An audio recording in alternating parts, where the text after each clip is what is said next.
Ok, dù sấy nè ở này, thế này trong nâng bằng hai vì thì xácក្នុងការវាយភាសាចិននៅក្នុងកុំព្យូទ័រវិធីសាស្ត្រក្នុងការវាយភាសាចិននៅក្នុងកុំព្យូទ័រមានច្រើនយើងអាចវាយតាមភីងអ៊ីងវាយតាមគំនូរអក្សរយើងអាចសរសេរដៃ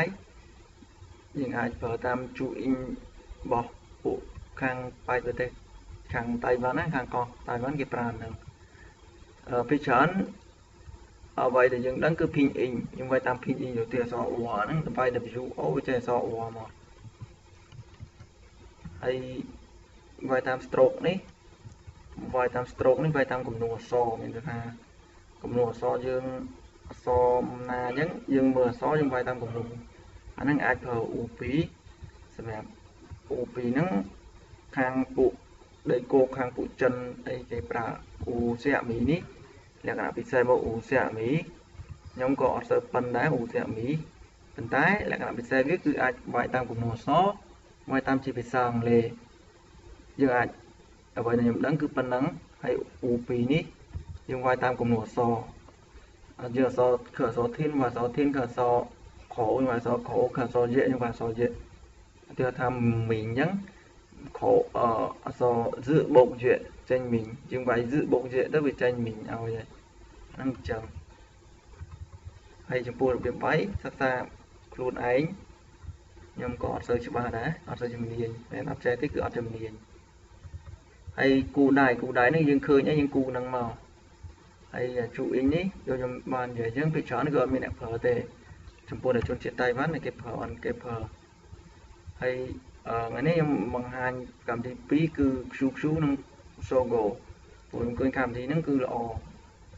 ដើម្បី download វាចូលទៅក្នុង Google វាយ QQ Ping In តមកចុចលើ link លើគេនេះហើយកម្មវិធីនេះដូចគ្នាដើម្បី download វាវាយ Sogo Ping In ចុចលើវាមកតមកវានឹងនាំទៅកាន់ page មួយដែលអនុញ្ញាតឲ្យយើង download សម្រាប់ Windows សម្រាប់ Mac Android ហើយនិង iPhone កម្មវិធី QQ នេះមិនត្រឹមតែលើកុំព្យូទ័រលើ Windows ខ្ញុំអញ្ចឹងខ្ញុំប្រើ Windows 8មិនត្រឹមតែលើ Windows 8ទេមាននៅលើ Mac លើ Android លើ iPhone អញ្ចឹងដូចខ្ញុំបានបង្ហាញនេះគឺមាន Ping In ហើយនិង O2 ហើយតាម Ping In និង O2 QQ វាផ្ដល់មកគឺមាន3នៅក្នុងនឹងស្រាប់តែម្ដងមាន QQ យើងវាយ QQ O2 មានន័យថាវាយតាម stroke វាយតាមគំនូរអក្សរយើងមិនសិនយើង download O2 បើសិនយើងជាអ្នកវាយ O2 ចង់រៀន O2 ចុចលេខនេះតែបើសិនជាវាយ Ping In ធម្មតាយើងចុចលេខនេះហើយបើសិនយើងប្រើ O2 នេះមិនថា O2 មិនថា Ping In ឲ្យតែដំឡើង QQ មកគឺមាន free ស្រាប់គឺវាមាន tool មកសរសេរដៃនេះមានស្រាប់ហើយយើងគ្រាន់តែដាក់ download នឹងដំឡើងQQ នេះជាការស្រេចហើយមួយទៀត Sogo នេះវាមិនខុសពី O2 ទេតែប៉ុន្តែលក្ខណៈពិសេសវាគឺខុសគ្នាបើយើងឆ្លាញ់មួយណាយើងប្រើមួយហ្នឹងលក្ខណៈពិសេសរបស់វាគឺអានេះអាចវាយបាននៅក្នុង Linux មិនថា Linux Mac ទូរស័ព្ទដៃឬក៏ O2 ក៏វាយបានដូចគ្នាក៏ប៉ុន្តែឥឡូវនេះSogo នេះវាមាន tool មួយទៀតដែលវាពិសេសជាងណាឧទាហរណ៍យើងវាយអក្សរកាត់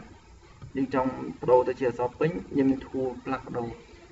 ត្រង់កន្លែងនេះអានេះអក្សរពេញអានេះអក្សរកាត់អូខេ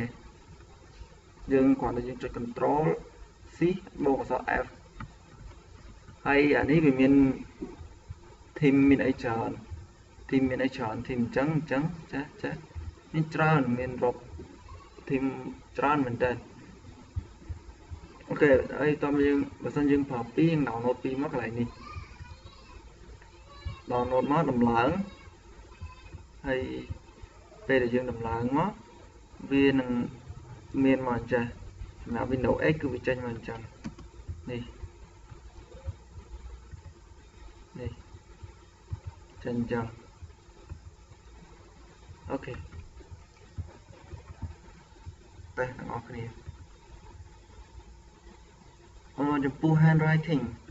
handwriting វាដូចខ្ញុំនិយាយអញ្ចឹងវាភ្ជាប់មកជាមួយអញ្ចឹងវាដាក់អក្សរថា social សុខរូបអូខេ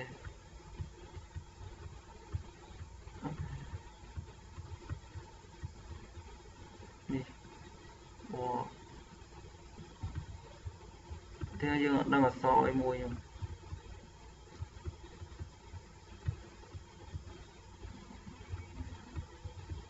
អូខេ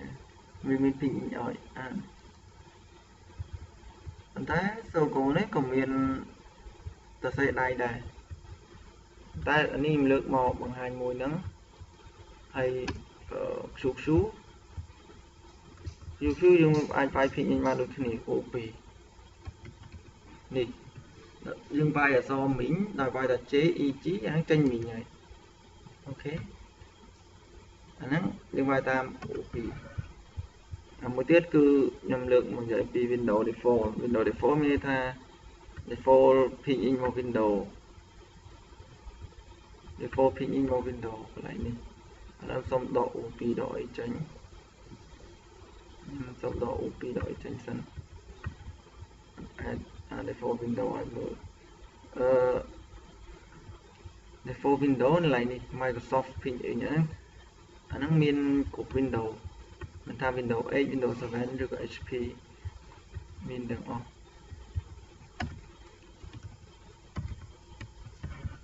បាត់ដូរ keyboard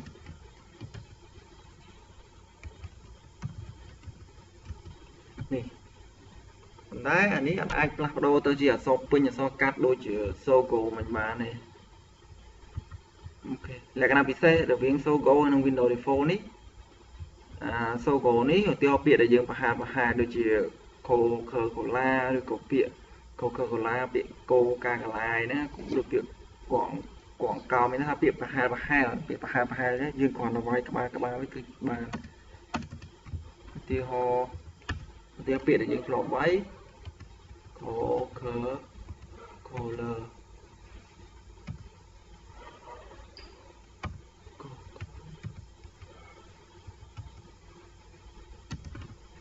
នេះ Coca-Cola យើងអត់ចាំទេតែយើងអត់ចាំទេឧទាហរណ៍តែយើងអត់ចាំទេមក KKL នេះគឺវាចេញមកឲ្យអញ្ចឹងចំពោះ Windows គឺ Windows Default គឺធ្វើអត់បានទេហ្នឹងលក្ខណៈពិសេសវាអញ្ចឹងអូខេមានប៉ុណ្ណឹងហើយចំពោះជួយនេះខ្ញុំអត់បានបង្ហាញទេដោយវាអូខេបង្ហាញតិចទៅយើងអាច add វាបាន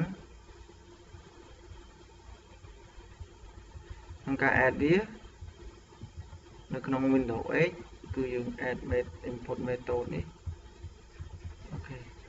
នេះខ្ញុំបង្ហាញនៅក្នុង Windows 8តែ Windows 7 នេះស្តៀងគ្នា add language មក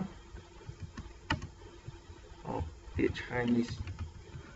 ពាក្យ Chinese យើងអត់យក simple នេះគឺយើងយកតែ national យើងយកឆ្លាតថៃបាននេះយើងយកណាក៏បានដែរប៉ុន្តែយកនេះពីច្រើនគេប្រើហ្នឹងអូខេយើងសាកល្បងវាយ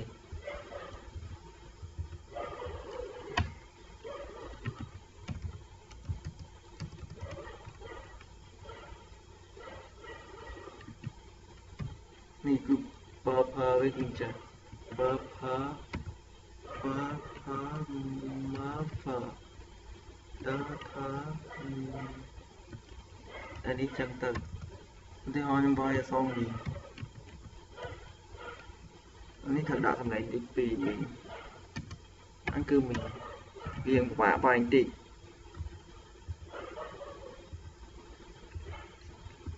ត្រជាក់សម្រាប់យើងដូរ keyboard ឧទាហរណ៍យើងពងអានេះចុងនេះចុងវឿន